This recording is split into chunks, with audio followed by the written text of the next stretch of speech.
Seguimos no que ganei, seguimos acompañado do nutricionista Noel López, con quen de contado imos analizar cales son os doces que consumimos nestas datas, os malos e os menos malos. De contado nos di el, pero antes, Raquel Atanes, imos facer unha radiografía das cestas do Nadal que nos chegan este ano.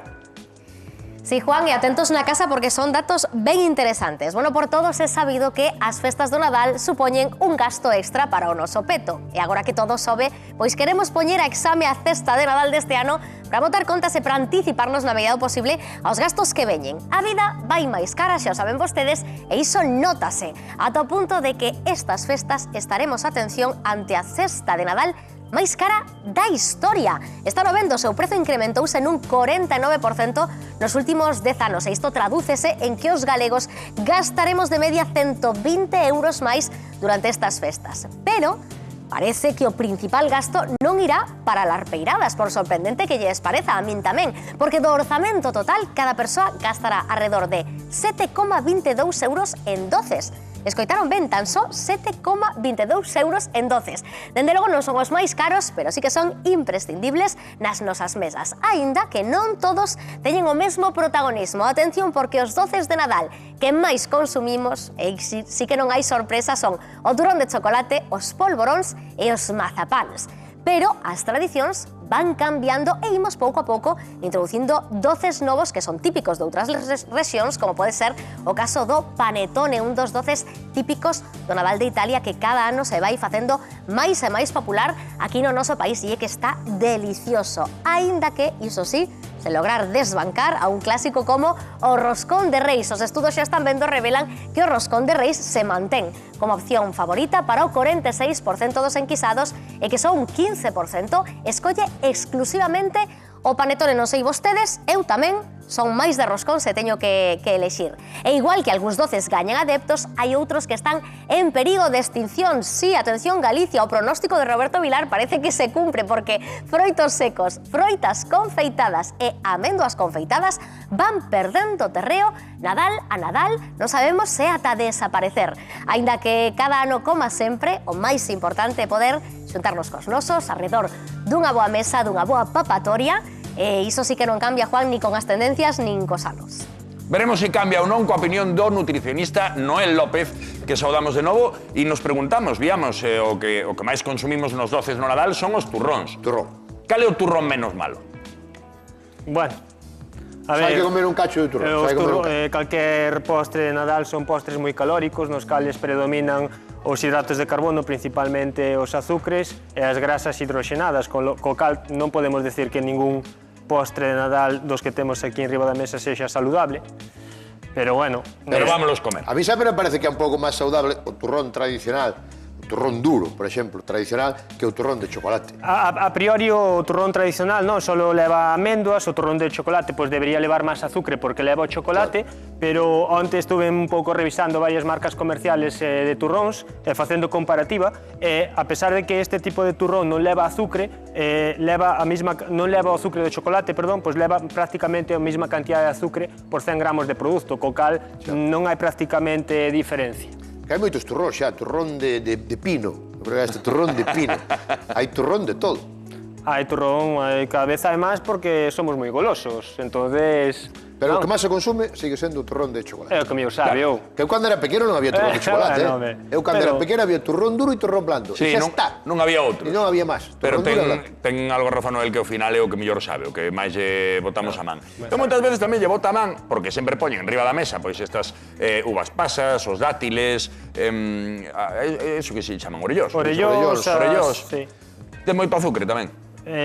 Os dátiles, os orellóns son alimentos non que conteñen azúcar, pero é azúcar natural do alimento, entón é un azúcar de maior calidade. Eu comparto a tua opinión, de feito a min, por exemplo, os dátiles encántame.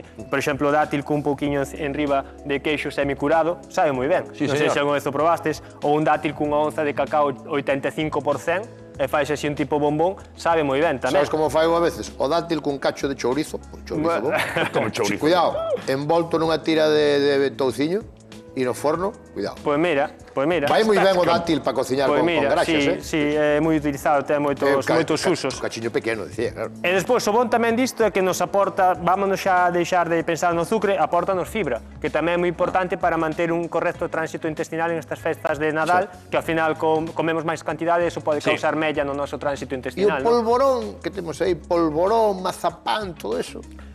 O polvorón e o panetone teñen un perfil nutricional en canto a azúcar se refire similar. Ten menos cantidad de azúcar os polvoróns ou o panetone que, por exemplo, o turrón ou os mazapáns. Bueno, pero o panetone artesano, que fan nas panaderías, nas pastelerías aí ben feito, panetone. Sí, por exemplo, o panetone, o principal ingrediente vai ser fariña de trigo. E eu creo que nas pastelerías tradicionais cada vez, que cada vez botan menos azúcar, Eu penso tamén que cada vez están apostando en xeral a industria alimentaria por facer os alimentos de maior calidade con menos cantidad de azúcar e aceites de máis calidade. Por exemplo, hai xa hoxe en día no mercado panetones que en lugar de ser con aceite de xirasol son con aceite de oliva. Entón, bueno, iso xa é unha mellora, non? Máis saudable. A min este panetone, dende logo, está a chamar por min, pero tamén nos está a chamar Carlos dende Santiago, que ten unha consulta para Noel. Moi boa tarde, Carlos. Hola, boas tardes. Que pasou? Contanos. Efectivamente, chamoche desde Santiago de Compostela. Mira, eu pertenezco á Asociación Compostela de Diabetes. Gracias a ella, pues, sabemos levar a vida a los diabéticos un pouquiño mellor. Eu teño diabetes tipo 2 e me pregunta é lo siguiente: que tipo de fruta se puede tomar que tenga menos índice glucémico? Y sobre todo, ¿a qué hora es preferible tomarla? A ver, Froita para que non lle suba o azúcar, isto é un tema un pouco complicado e, bueno, complexo, que necesita un pouquiño de tempo para explicar ben as cousas. Ese é un mito que temos que tamén erradicar, que unha persona diabética non pode consumir fruta ou que haya unha hora determinada na cal ten que consumir fruta, non? Pero, bueno, respondendo á pregunta, pois esas froitas que teñen menos contido en fructosa, teñen máis contido en auga, como, por exemplo, pode ser a piña, pode ser a papaya, pode ser o melón, serían frutas interesantes en unha persona diabética. Os tropicais. Pero sí, con menos contido en fructosa, máis contido en auga. Pero unha pregunta que lle vou facer a Carlos. Por exemplo, Carlos, no teu caso realizas exercicio? Sí, todos os días. Exercicio de forza ou cardiovascular? Forza e cardio. Efectivamente, eso é o mellor que hai, porque o músculo é o noso órgano endocrino máis importante, vai nos axudar a controlar moito mellor a glucemia. Entonces, un diabético deberíase recomendar non tanto non consumas esta froita, non consumas plátano porque ten moito azúcar, non, deberíase recomendar vamos intentar baixar peso en caso de que estés en sobrepeso, porque o sobrepeso xera resistencia a insulina. El preguntaba tamén pola hora, a hora de ingestar as froitas. Pola hora, pois sí que é certo, por exemplo, que non é o máis idóneo consumir unha cantidad de hidratos de carbono moi elevada na cena, se despois nos vamos a acostar, non? Que a mellor tomalo ao longo do día que estamos en movimento e o corpo pois vai obter enerxía desa glucosa que estamos aportando a través da alimentación. Pero iso é máis un mito un pouco arraigado que temos que erradicar. Unha persona diabética pode comer de todo, o que ten é que ter unha alimentación ben organizada, igual que unha persona non diabética, ten que estar nun peso saludable e ten que realizar exercicio principalmente de forza. Bueno, pois eses son os consellos de Noel. Alguna dúbida máis, Carlos? Pues nada, ninguna más. Muchas gracias, Carlos. Decir a los señores de Sergas que nos tengan en cuenta un poquito a la gente de diabetes tipo 2. Pues que se nos va media pensión en las tiritas para pincharnos. Xa, claro. Pois queda feito o apunte, para... Moitas gracias. A ti, Carlos. Na moita xente que hai diabética, de varios tipos, do tipo 1, do tipo 2, non hai máis porque non hai máis tipos. Pero sí que é verdade, que hai xente que ten que gastar moito máis que unha persona que non teña diabetes. A ver, o tipo 2 é insulino resistente, é dicir, hai unha resistencia a insulina e o tecido adiposo, a grasa, pois xera esa resistencia, por iso é importante estar nun peso saludable e ter unha alimentación equilibrada. Pues moitísimas grazas, Noel. Acordarémonos de ti nestas datas e intentaremos cortarnos un pouquiño co turrón e optar por opcións máis saudables. Claro, pero agora vamos á festa de Nadal do que anda aí. Grazas, Noel.